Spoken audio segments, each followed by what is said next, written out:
So back at it again.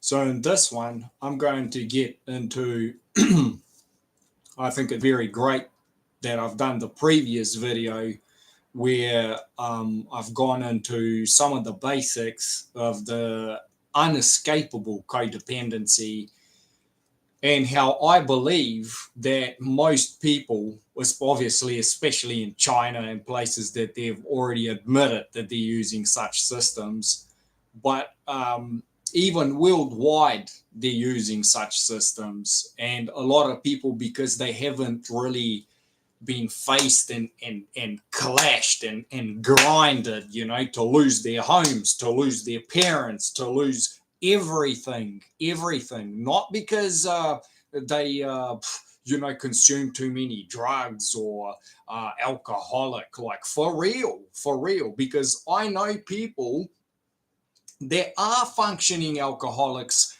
and as functioning alcoholics for the last 10 years have been promoted at their jobs and have bought a new home and bought a new house, but they allow for all the codependency. They are embracing their codependency, both obviously the online, the wireless codependency, as well as the whatever other codependency that they have. They actually, this particular guy, he is on pills too. He started getting off pills because I told him to get off pills and to find alternatives. And I presume he's still going to die 20 years earlier than what I will, because it's just what happens. So the way that this happens is you could have already chemical codependency, maybe not quite issues, but you could be that. And that's the thing. You could be using things recreationally, like drinking alcohol every now and then.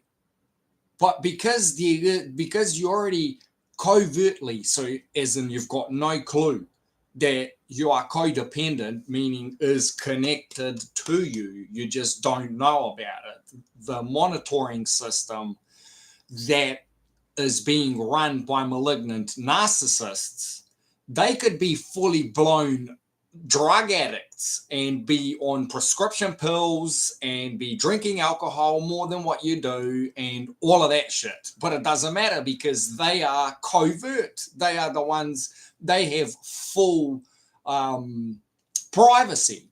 They have full privacy and you have none. So you get to be judged even for a little fart that you do, or for one glass of wine a week that you drink. Yeah? Oh, does he drink alcohol? Yes, he drinks alcohol. Oh, maybe he's an alcoholic. But while they're sitting there sculling wine or something, And they get away with it. And then as this covert monitoring system run by the malignant narcissists corrupts your friends, family, any relationships that you want to have, including work relationships, are all starting to appear more and more for the fakeness that they are. Because as you go down the rabbit hole, as they say, as you're trying to find solutions for the problems that genuinely appear, because in a normal world, in a world where there isn't such covert monitoring and bullshit, like such corruption to this level and degree, as if you would be, I don't know,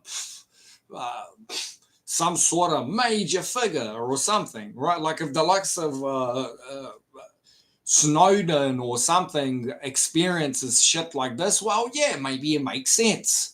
But not the average Joe, as it be. But it happens, and I've seen it. Of course, I've seen it firsthand, and I've seen it to other people. I've witnessed many other people complaining about the same thing. So as these things happen, at some point, you have to do something. Whether you're going to become codependent to taking extra supplements, to going on the Atkins diet, because obviously it is affecting they're obviously putting your brain in over, you have to use your brain more. It's just the bottom line. If you're challenging someone's psychology and someone's brain, how they have to cope somehow.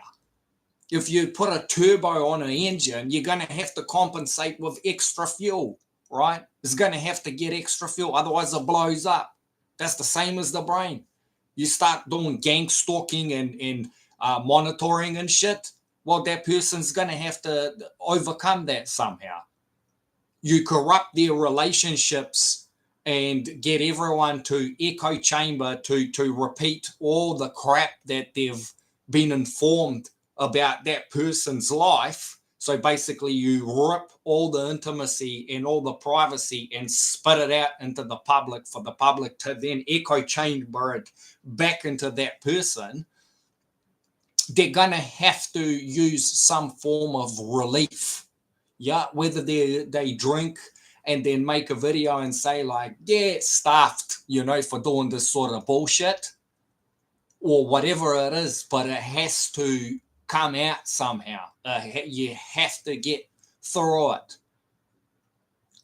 Maybe you pop some no-dos and you go to the club and I don't know, whatever it is, but you have to do something. And if you think anything other than this type of stuff is okay, then you are the biggest codependent of the biggest codependents, and you are just a boxing bag for the malignant narcissists to pick at. So yeah, now in regards to this never-ending malignant narcissistic remote viewing, if you like, system that is in place, what are some of the chances of some genuine healing and some genuine, because I've tried it 1,000 times. Hey, I'll even quit vaping and this and that, and boom, okay, is there a job for me to go to? Boom, okay, like I'm the guy that can change like this, but they're not going to change like that. They're not going to allow for opportunities like that. They're always ready to take stuff or to do harm that takes months and years to rebuild. But if you want to go and when you're ready to go and rebuild, when you're going ready to work to save money, so on and so forth, they are not ready. Or if they are ready to yet create another scenario where on the face of it, it seems like you have a job. On the face of it, it seems like you have a girlfriend.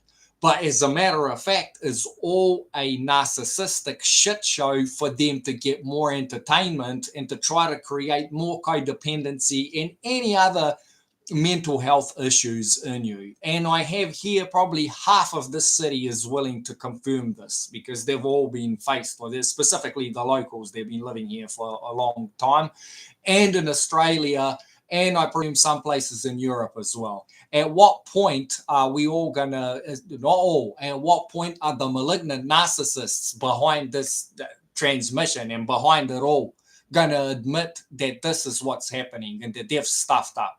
Just like it, sometimes I stuff up, right? But it's for very short-term amount of time, and it's because of the repercussions of what these people do, and it's healthy. Even the psychologist will tell you when you get used and abused like this, it's okay to lash out a little bit without doing much damage, right?